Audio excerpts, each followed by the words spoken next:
gabi po sa inyo lahat. Good evening to everyone sa aming mga tagapakinig. And welcome back to Push and Grind, the Prosperity Journey. Again, I'm JB.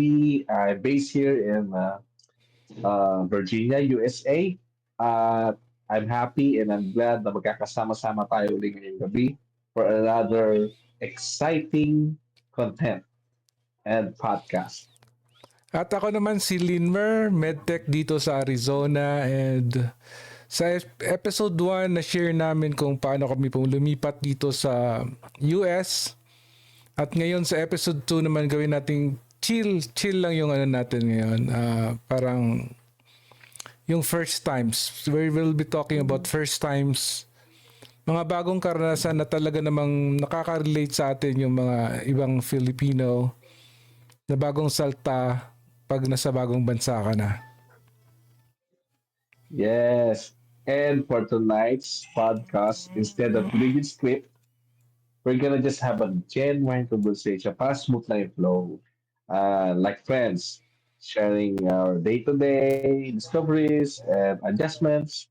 At may mga follow-up questions din tayo para sa ating mga tagapakinig. At syempre, ready ka na ba, Repa? At ready na ba kayo, mga Repa pips natin dyan? Ready na JB, tara simulan na natin. JB, when you first landed at the airport, ano yung pinakaunang bagay na napansin mo? Well, marami, no? Nung bumaba ako sa aeroplano, ang dami kong na-obserbahan kasi galing tayo sa Middle East, diba?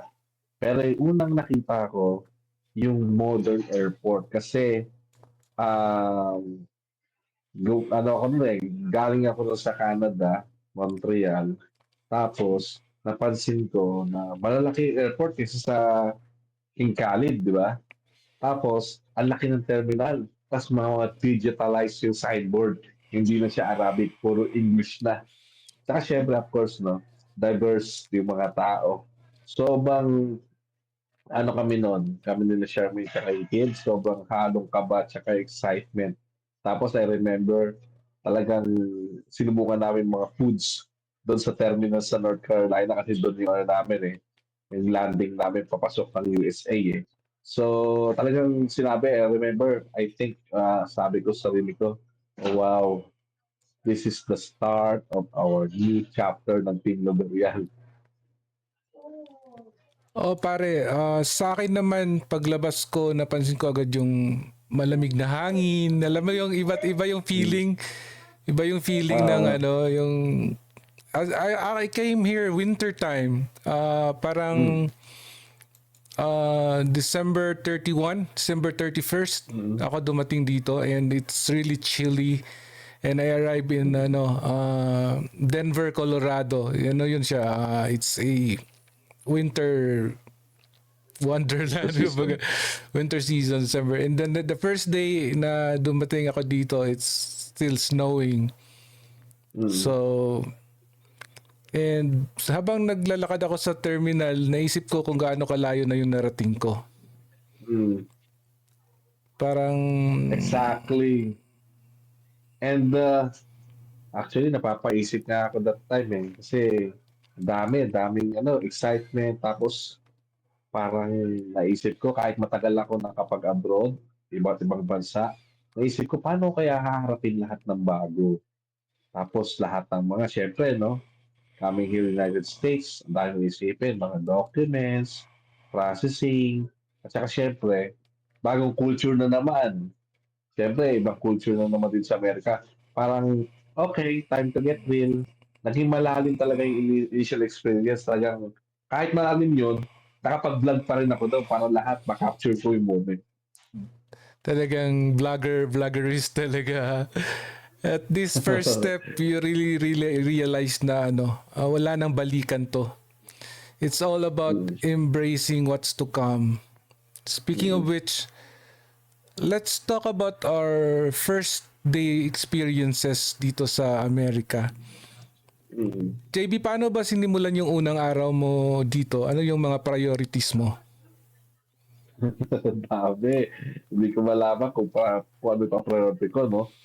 Um, I remember sa hotel kami noon, tapos may sumundo kasi sa akin na kaibigan ko, si Jihan, na nauna sa akin dito sa United States.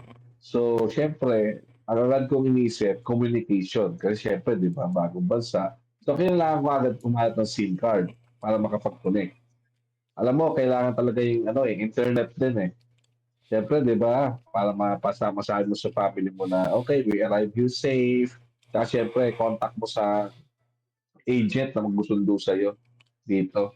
At saka siyempre para sa maps at saka communication. Tapos, nung natapos na yung SIM card, kasama ng, sinamahan kami ng agent na mamili ng mga gamit. Tsaka, pero the very first ko talagang naalala ko na hinahanap talaga is yung church talaga. Kasi siyempre, I'm a Christian, so gusto ko malaman kung meron mga church nearby.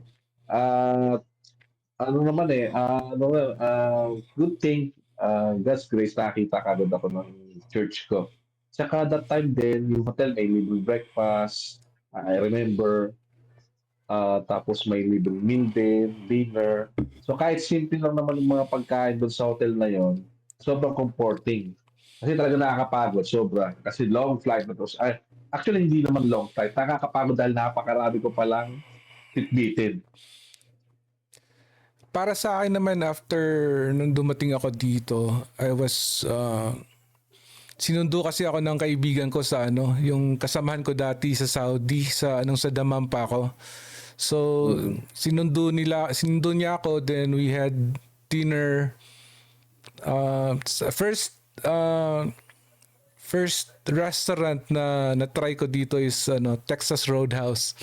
Yun talaga yung Mm. Texas Roadhouse. Hindi ko maano yun. Nilibre niya ako sa Texas Roadhouse. And the first day, medyo hindi ako nakalabas ng bahay kasi nga it was snowing hard. But that was Mm. really an exciting experience para sa akin that time kasi first time ko nakakita ng snow. Alam mo yun? Alam mo yung first Oh, time mong syempre. makalakita na nag-snow. It's so Mm. different. Okay. Actually, tama ka, no? Good for you kasi maraming taong nag-help sa'yo at that time. I remember, syempre yung bilang bago first few weeks talagang napakarami mga tasks, routine, step by step. Buti na lang rin, may yung agency namin, gina-guide kami. Pero nevertheless, ayun nga, mix pa rin, exciting, pero pagod pa rin, no? Tapos, yun nga, sabi ko nga, maraming mga routines, ang daming mga schedule na kailangan namin sundin that time. So, naalala ko nung kailangan namin um, makahanap ng apartment. Pero hindi ko ginrab yung sinasuggest ng apartment. Kasi nga, downtown eh. May kids ako, di ba?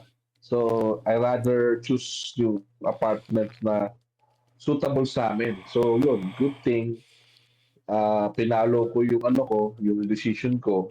Nakahanap ako ng magandang apartment, saka magandang school sa mga bata. Yun nga, ang daming mga routine. Tsaka mga step by step. So you have to follow all those things during your Mhm. first week here sa Mhm. USA. Ako din nung dumating ako is like first thing talaga na hinanap namin is yung bahay din na titirahan ko. Like Mm, I have to look for hindi ko alam yun. Repa. mm, Hindi ko alam yung mm. yung ganun pala yung magiging setup na ako maghahanap kagad ako ng bahay ko. I was thinking Oh, na the hospital would provide kagaya nung sa Saudi. Saudi. Like the Uh, hospital would provide me some mm, accommodation at first, mm, pero hindi pala. I have to find my accommodation, and dito ko napansin na kahit mga simpleng errands na ganun, may malaking impact pala sa buhay ko yun. It taught me how to be organized, and mm. it helps ease my nervousness, no? By the end of the day, kahit pagod, I just still felt ready for tomorrow. Exactly, Repa, no? Yung mga araw na yun, I just remember na although medyo hectic man, pero I did every task na parang like mini milestone ko coming here in USA. And as I feel, as as go forward, I feel like, as you complete each one of the tasks, you start to feel a bit more parang yan, at home. Kasi unti-unti mo na na-achieve yung mga tasks, nakapunta ng apartment, sakyan. So I feel like, okay, this is the start of the American dream. I have to feel at home. Yeah, yeah.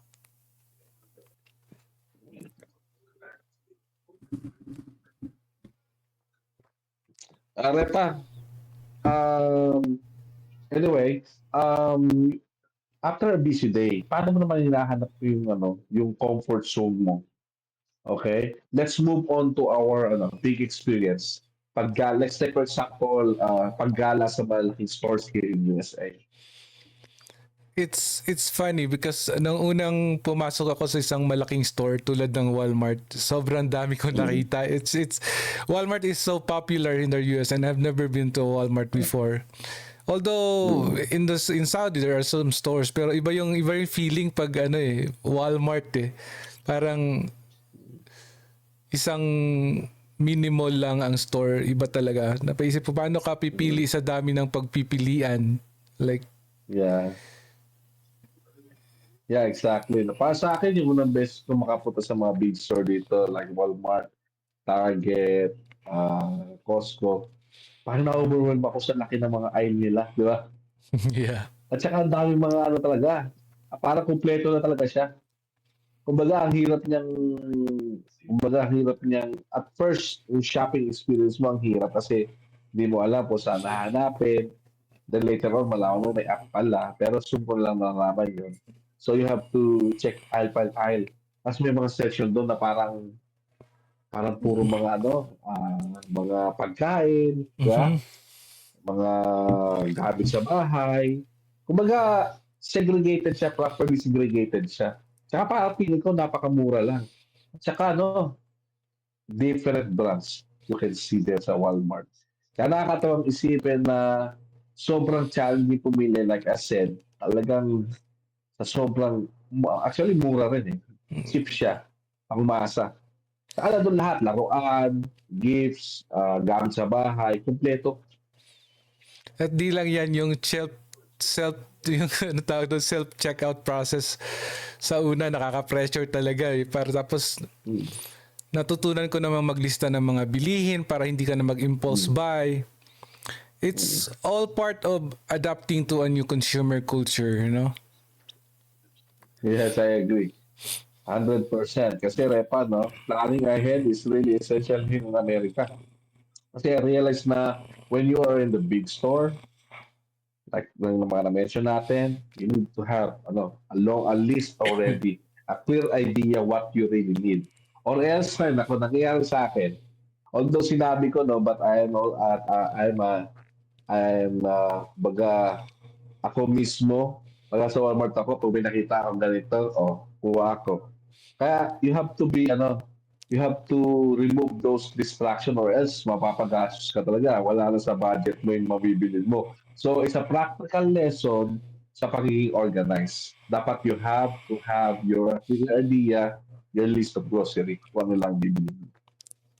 Yeah, and habang naglalakad ka, you get to see a lot of new products. It's like an adventure every time. Mm.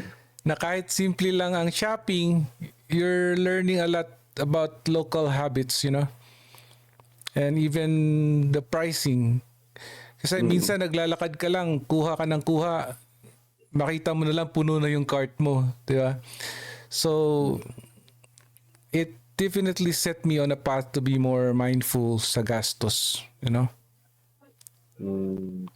Ngayon naman, Repa, dumako naman tayo sa speaking of learning new things, di ba? Our next experience, I would say, would have something to do with our kitchen. So ngayon, Repa, let's talk about naman how we adapted our cooking here in USA. Yeah. So, for me, Repa, sa kitchen, hindi may, although I know how to cook. But still, hindi maiwasan yung may mga pagsubok. Nung sinubukan ko magluto ng sinugang, napansin ko agad na iba yung tamarind mix dito. Di ba? Kasi may Asian store dito, but unlike in Saudi, kompleto. So napansin ko iba yung tamarind mix dito na bili ko. Di ko na ko, though matagal na ako nagluluto ng sigang, pero hindi ko makuha yung, ano ba, yung tamang asim na inaasahan ko. So, ang hirap niyang habulin sa alat, sa asin. Kaya medyo nawawala yung Pinoy flavor kasi to be honest, nung isang Asian store na napuntahan ko, naghahanap ako ng meron sa Saudi na, ano ba yun yung sikat sa atin sa Saudi? Nor. So dito nung una ko nabili no, nung hindi ko pa alam kung saan talaga bibili, na pang-asim pala, ibang tatak. Yeah, yeah. Similar din sa akin nung nagluto ako ng adobo. Alam mo yung ginamit ko Mm. yung kikuman.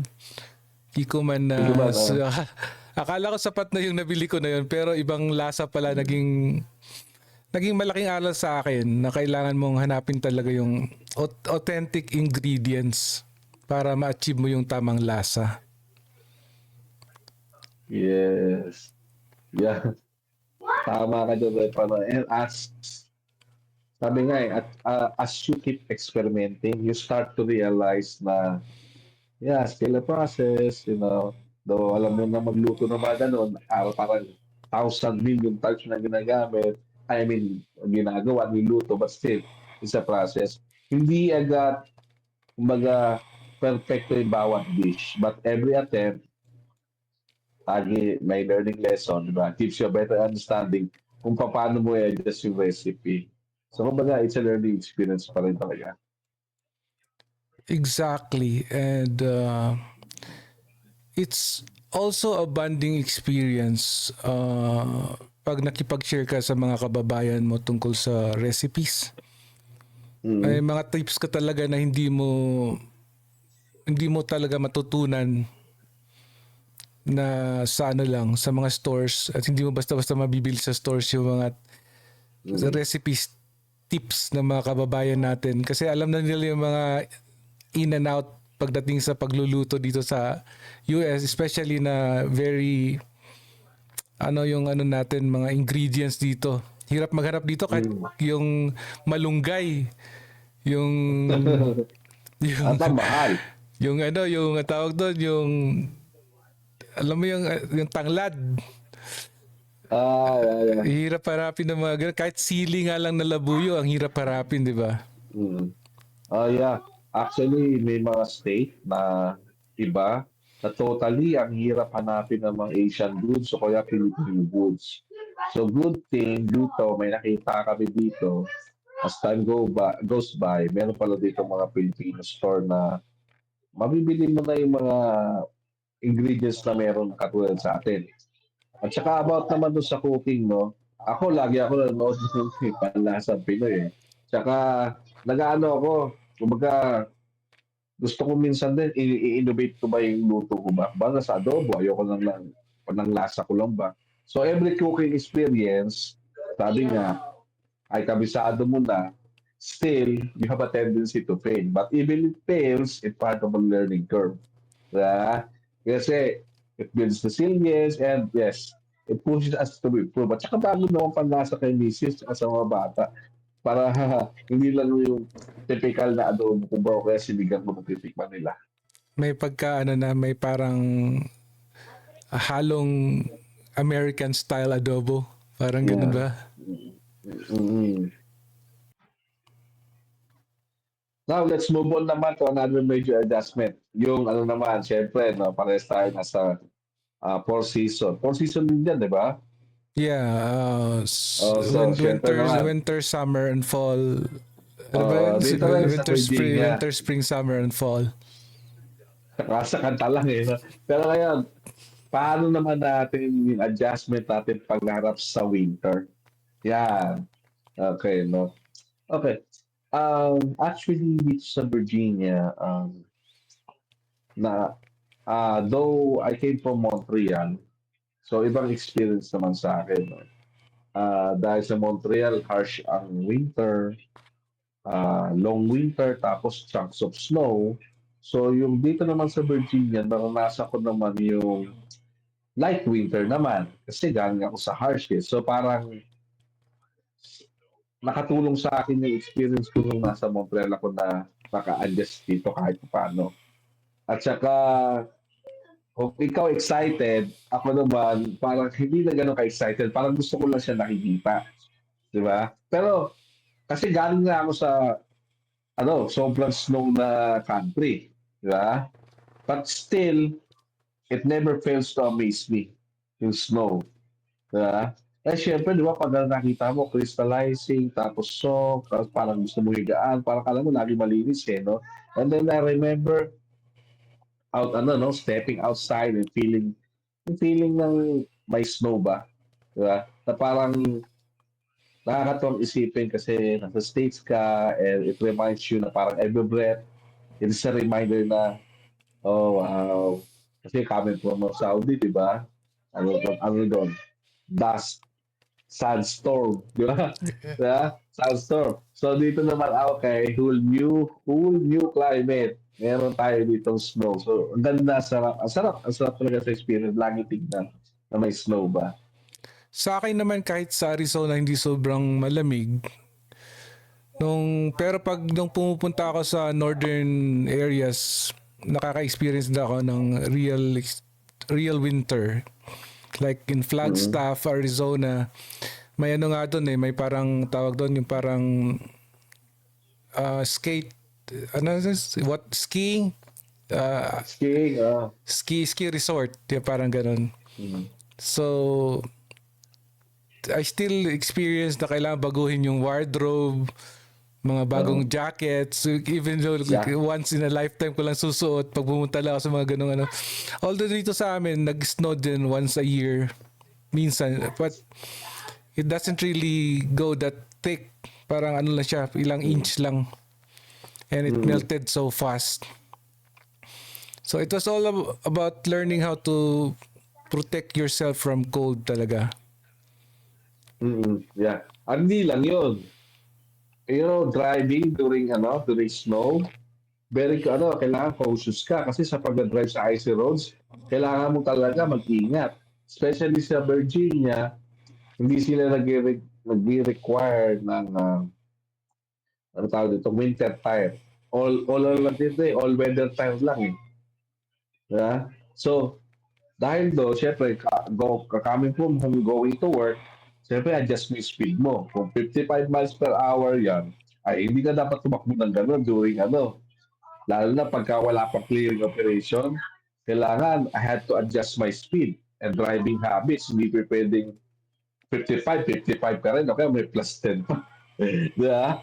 So, here, tayo mga Pilipino, we have to learn to appreciate, especially the importance of safety measures, especially during winter, or else it's cautious, it's very dangerous driving in those hazardous, situation.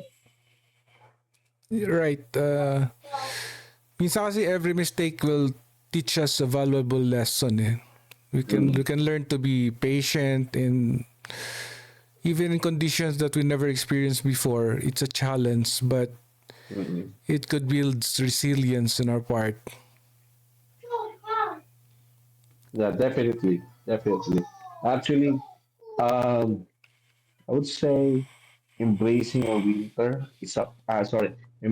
winter is a part of embracing change. You agree? Yeah. Yeah, yeah. Because it reminds you na kahit natural environment, nag-iiba, and of course, we must adapt accordingly. In which tayo Filipino, the best yan. We are good in adaptation. Yeah. So after those chilly experiences, another discovery that surprised me is the whole bulk buying concept sa Costco. You know, Oh, wow. let's talk about that next. Mm-mm. Sure. So first time ko sa Costco, I was really amazed sa laki ng store. Alam ko meron sa Pilipinas ganyan eh. Hindi lang ako nakapasok. SNR ba yun? SNR. Yeah. Kasi para siyang isang mini city with endless aisles of at saka free samples sa bawat section, you know. It's a completely different shopping experience from what I was used to. Mm. Yes. Alam mo, may naalala ko pa noon, pasok ko sa Costco, di ba? Siyempre, makasama ko yung kaibigan ko noon. Kasama namin siya, yung kaibigan namin na pag-ID kami, so hati kami sa ID na para makatipid. I remember walking through each aisle, tapos seeing yung bulk items. Di ba? Nakaano pa sa mga ano, di ba? Sa mga Yeah, yeah. shelf, ang dami. Di ba? Parang, By lalo packs, na, by packs. specifically toilet. I'm asking myself, do I really need to, to buy 48 rolls of toilet paper? Diba?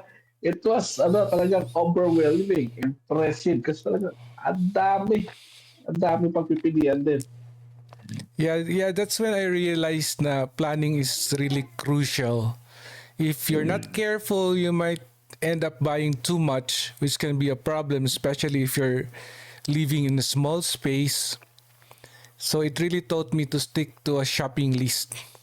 Dapat may shopping list ka. Yeah. And also, I would say, it taught me also about long-term savings. Yeah.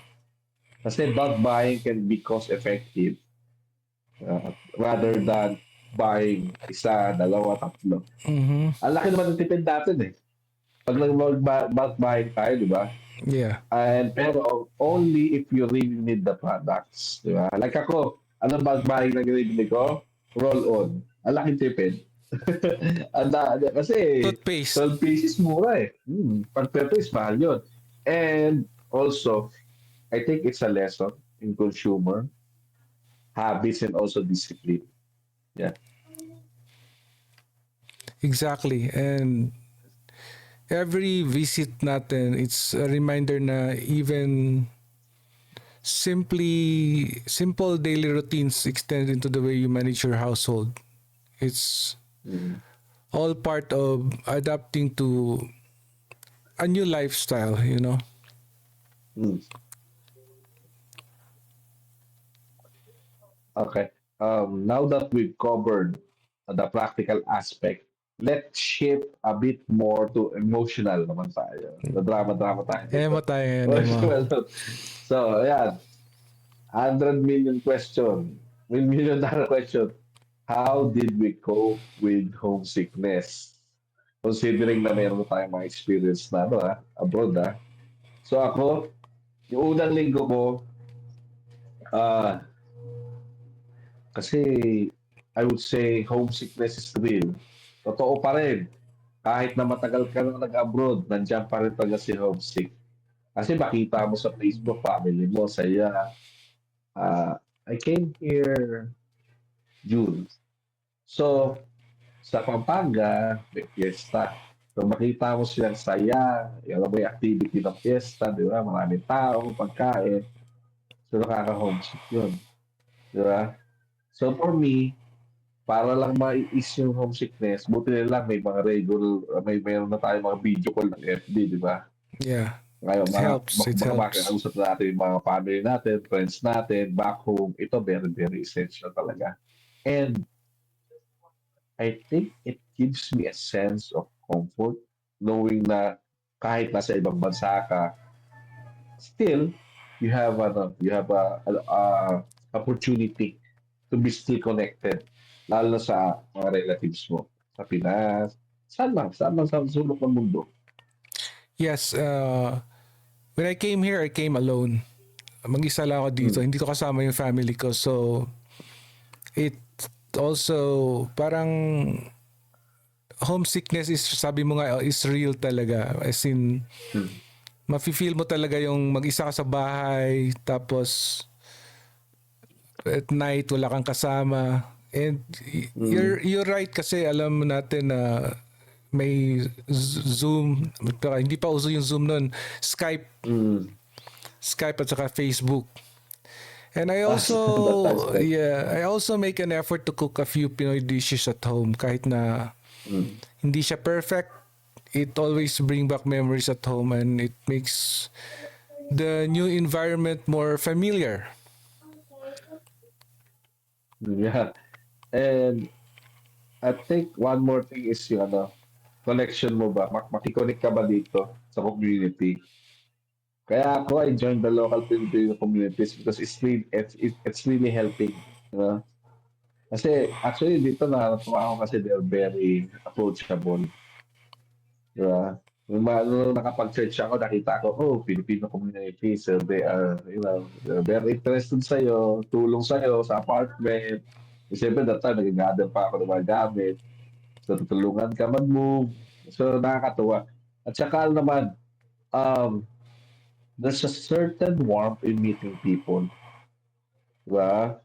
Kasi nanggaling na sila sa ganong transition eh. Yeah. Mhm. So they know how it feels like. That's why they're parang sobrang kind nila to give a helping hand. Yeah.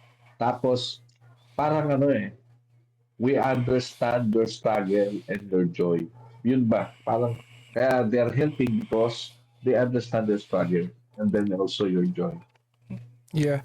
Also exploring local spots, it also Mm, help in the homesickness, like a mm, cafe or the park. Pag mm, alam mo yun kung saan yung pupuntahan yung mga park na ganun, medyo nakakawala din ng homesickness yun eh. So it help you see that the place is can also be feel like your home. mm. So every small Agree. discovery talaga contributes to building a new sense of belonging pag nasa bagong Mm. lugar ka. So ultimately, it's about para sa akin it's about balancing between nostalgia, you know, for the past versus with the excitement for the future. Sa tingin ko, yun, mixed emotion na tawag doon eh. So, para sa akin, homesickness, you can manage homesickness when you find your own support networking. Kasi I'm a nomad's island, alam mo yan, Repa. Ang dami kong mga connection and friends. So, if you find support network here, meron kang pagkakamalahan, meron kong tutulong sa'yo. So, ako talaga, I can't be alone. I need some support group. I think that's one good tawag dito, example or A yung way to solution. to ease up homesickness. Speaking of Yes, isa. support, let's transition to how we manage other practical aspects of our daily life like finances. Okay.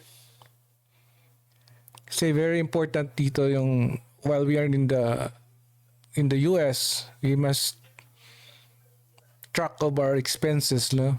So one of the Mm, first thing I did was to start tracking of my expenses. Nung una, I wrote down every simple gastos in a notebook. Kasi alam mo naman tayo, mm. galing Pilipinas, you have to calculate each Yeah. dollar lang. Parang every time na bibili ka, Mm, ano mo kagad, i-calculate mo agad, magkano ba ito sa pesos, di ba?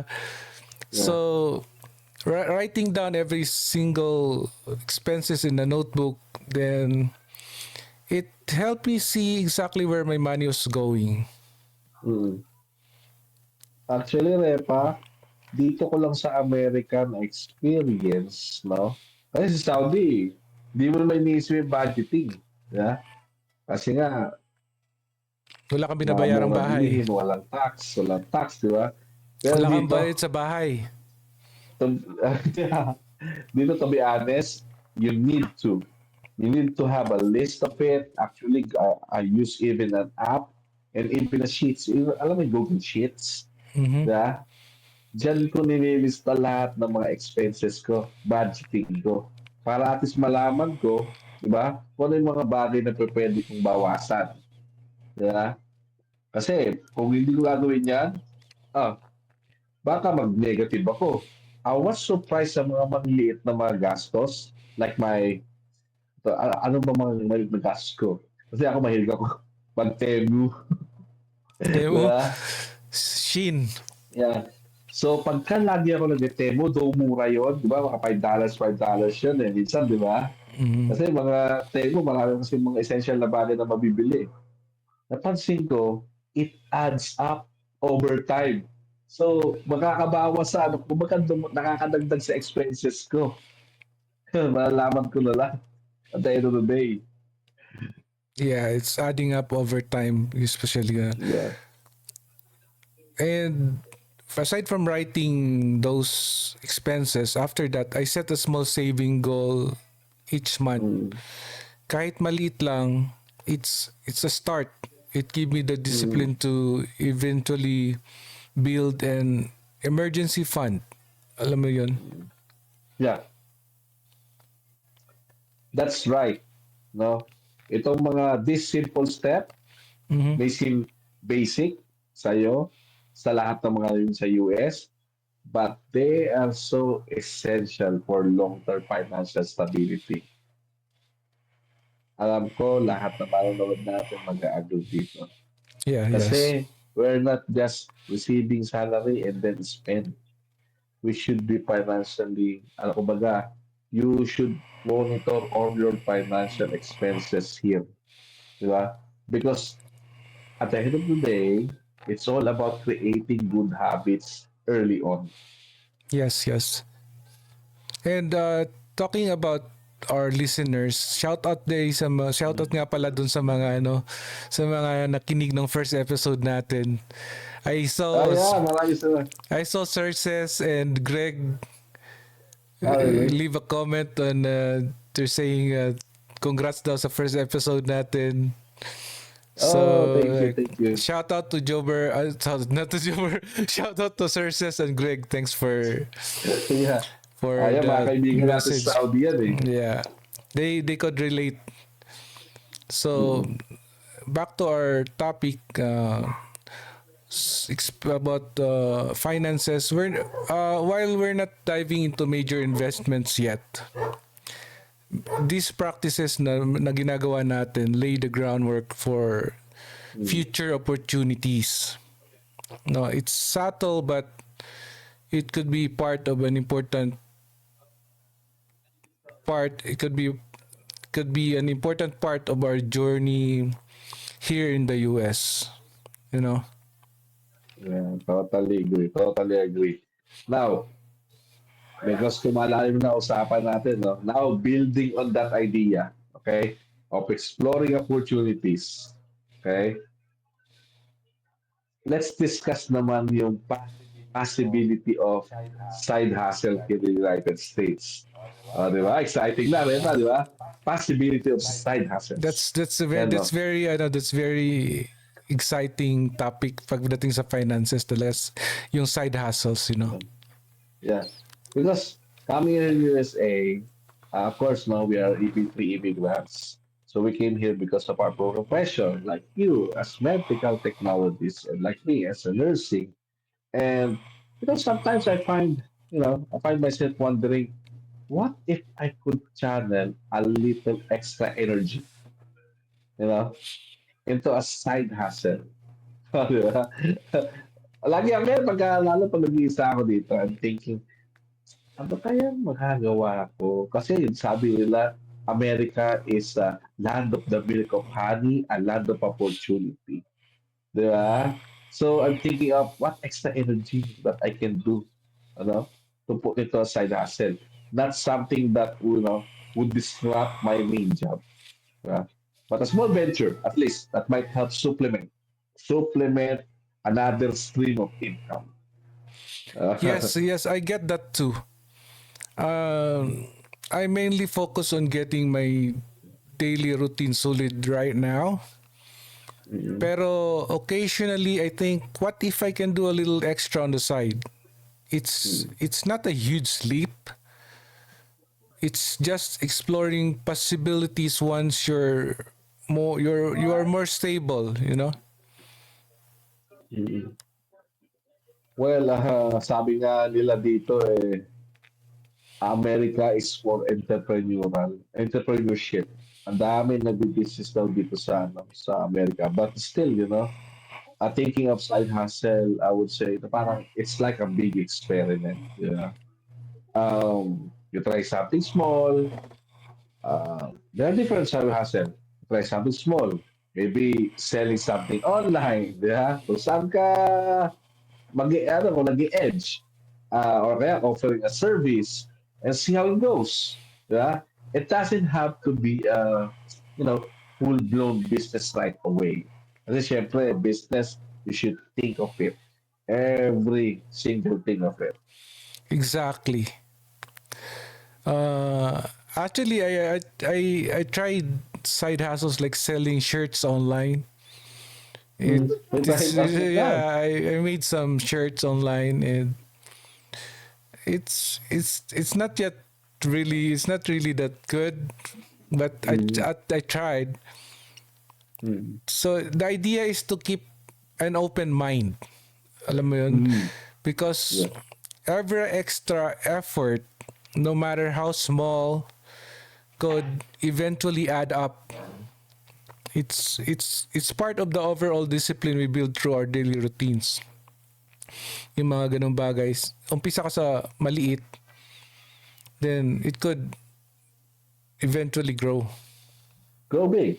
And who knows? Diba? Yeah. Right? Who knows? Yeah? Maybe in the future episodes na ating podcast na ito, we will share more about those side ventures, you know, Wow, wow. or Para ideas we can test out. maganda yan, maganda yan. Ah. Maganda, di ba? So, merong pakakaabangan yung mga tagapakinig natin, no? So, it's not all about our experiences here. It's about sharing. This community is about sharing everything, no? That will benefit each of any of us. So, yun nga, no? For now, it's just an interesting thought that keep us motivated. Yeah. Which bring us to our final discussion. Nakailang, ano Oh, na ba tayo? Nakailang minuto na ba tayo? Like 40 minutes already. oh So wow, it brings sakto. us to our final discussion, looking ahead and setting our sights on bigger opportunities. So looking ahead, I see a future where my daily routines form a strong foundation, allowing me to explore more deeper financial steps like basic investments or Mm, even small venture, you know. It's all mm. about steady progression. Dahan-dahan, Ah, dahan-dahan. mukhang alam mo, makakapalamig ka. Interesting na ito pinag-usapan natin. Exactly, Repa, no? Punto per punto yung sinabi mo, no? Actually, for me, once I have more secure financial footing, I like to look into ways to grow my resources. Yeah. To grow my resources further. Ang tawag diyan, diversification. Oh, nakakapanilig na yung mga The natin, nakapakinig ng mga term na yan. diversification. The word of the day yan. Ayan. The word of the day natin yan, Don't no? put your eggs in one Kasi, basket. exactly, don't settle your income, your salary into one egg basket. Ika nga ni Ray Palimber, no? Diba? You should diversify. You should think of a way to put in other resources to grow, to grow your money. You know, it might be a small side project, okay, at first, di ba? Lagi naman lahat naman nag-uumpisa, small beginnings, di ba? May nag-umpisa ba na na nag-flourish kagad, di ba? Si Jeff Bezos, saan nag-umpisa ang Amazon? Sa bahay niya, di ba? 'Di ba? At first, walang naniniwala about online shopping. Look at him now. He is one of the multimillionaire here in the world. Billionaire, actually. Let me correct myself. 'Di ba? Oh, everything starts in the small beginnings. But it's a natural progression. 'Di ba? It's a natural progression from building good daily habits. Dito madali at hindi naman Mm. kailangang madaliin. It's a Mhm. journey, kumbaga, one step at a time. And I truly believe that the discipline we develop now will open up opportunities in the future. Alam mo yan? Yes. Yeah. Alam mo kasi coming in here in the United States, we have a dream. Di ba? may dream tayo. Karoon ng bahay, setting trabaho. If you got a dream, why not dream bigger? Di ba? But let me remind you, Repa, and everyone, the listeners, yes, every small step counts. Even stepping a little forward is still moving forward. Correct. That's Yeah. correct. And while we're still focusing on our daily grind, we're also keeping an eye on the future. Okay? Don't disregard the future. Okay? Okay? It's really important to think of our future right now, especially if you're in the US. Sadly preparing for what might come next. So you should be prepared in the coming future. That's right. So for now, we just continue to push forward, Mm, embrace every day, mm. and who knows? Yes. At syempre, no, kaya nga title namin dito, Push and Grind, no? Push yourself forward and And grind for the future, di ba? don't stop. Yeah, Don't stop on the grind. yeah. All right. So, yan, no?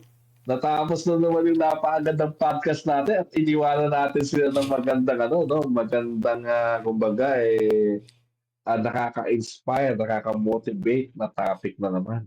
At syempre, no, maraming salamat na naman po sa aming mga tagapinig. We thank you everyone who with us from episode 1 until episode 2. And we're still looking forward To na episode makasama 3. kayo dito sa Push and Grind, the prosperity journey. Sana, I hope na you learn a lot from this podcast. And if you do have any question, just type in your question in the comment box, okay? At I'm sure na-relate kayo sa aming mga unang karanasan dito sa US of A. Yes, and we have talked about everything from our first impression at the airport, our first errands, exploring the big stores, adapting to winter, to even financial habits and future possibilities. So we hope our honest discussion helps you as you navigate to your own journey in this new land like the USA. Yeah. Yeah. And of course, no, we love hearing from you, okay? Please share your own stories and tips or comments or message on the message box or area of our social media, Team Luberial, and it makes this journey even more meaningful. And don't forget to subscribe and follow us for more updates. Remember, every new day is a chance to push forward and grow stronger. Wow, napaganda na. Again, okay, hindi ko na ako mapatakal. Okay, this is JB from Virginia. Okay, Team Luberial. Don't forget to share, like, and share and subscribe to my channel as well. Reminding you that every small step in your journey matters. Okay? Keep pushing, keep grinding, and always believe. Believe. And this is Linmer from Arizona. Until our next episode, stay safe, stay focused, and keep building your dreams. Kita kits.